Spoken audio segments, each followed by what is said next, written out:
Hello नमस्कार। स्वराज्याचे बांधिले तोरण उगवला न्याय समतेचा दिन। स्वराज्याचे बांधिले तोरण उगवला न्याय समतेचा दिन। घटनेने केले सर्व मानवाधिकार अर्पण। सर्व देशवासियांचे झाले समृद्ध जीवन। घटनेने केले सर्व मानवाधिकार अर्पण। सर्व देशवासियांचे झाले समृद्ध जीवन।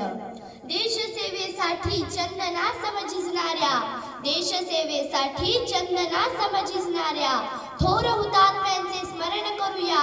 गाऊनी गाथा स्वतंत्र लढ्याची, बलशाली राष्ट्र निर्मितीचा निश्चय या गणराज्य दिनी करूया। गाऊनी गाथा स्वतंत्र लढ्याची, बलशाली राष्ट्र निर्मितीचा निश्चय या गणराज्य दिनी करूया। सन्माननीय व्यासपीठावरील मान्यवर, वंदनीय गुरुजन वर्ग व येथे उपस्थित माझ्या मित्र मैत्रिणींनो, आज 26 जानेवारी म्हणजेच प्रजासत्ताक दिन। सर्वप्रथम तुम्हा सर्वांना प्रजासत्ताक दिनाच्या खूप खूप शुभेच्छा। मित्र हो, प्रजासत्ताक दिन आपल्यासाठी खूप सन्मानाचा आणि अभिमानाचा दिवस आहे। असे म्हणतात की पूर्वी या भारत देशात सोन्याचा धूर निघत होता। संपन्न राष्ट्रात सर्व लोक गुण्यागोविंदाने राहत होते आणि या सगळ्याला जणू दृष्ट लागावी असे घडले।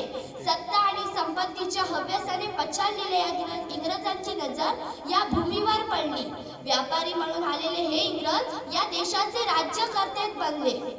फोडा जोडा आणि राज्य करा या कूटनीतीचा अवलंब करत, जुलूम अन्यायाचा अघोरी प्रहार करत त्यांनी भारत मातेला गुलामाच्या जोखडीत बंदिस्त केले। या ब्रिटिशांचे राज्य पुढे 150 वर्ष राहिले।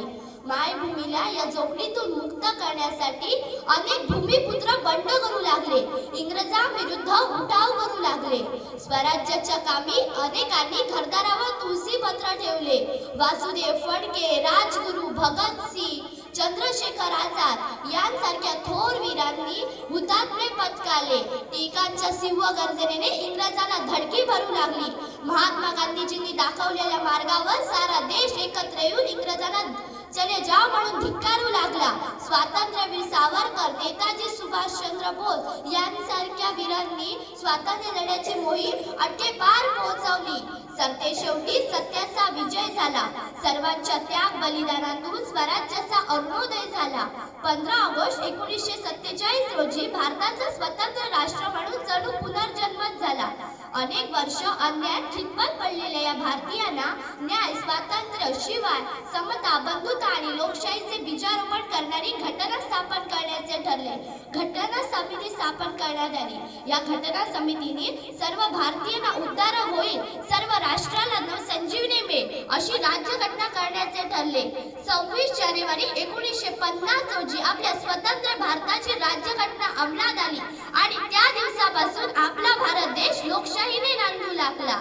आपला भारत सार्वभौम, समाजवादी, धर्मनिरपेक्ष आणि प्रजासत्ताक देश बनला आणि मी भारतीय असल्याचा मला खूप खूप अभिमान आहे।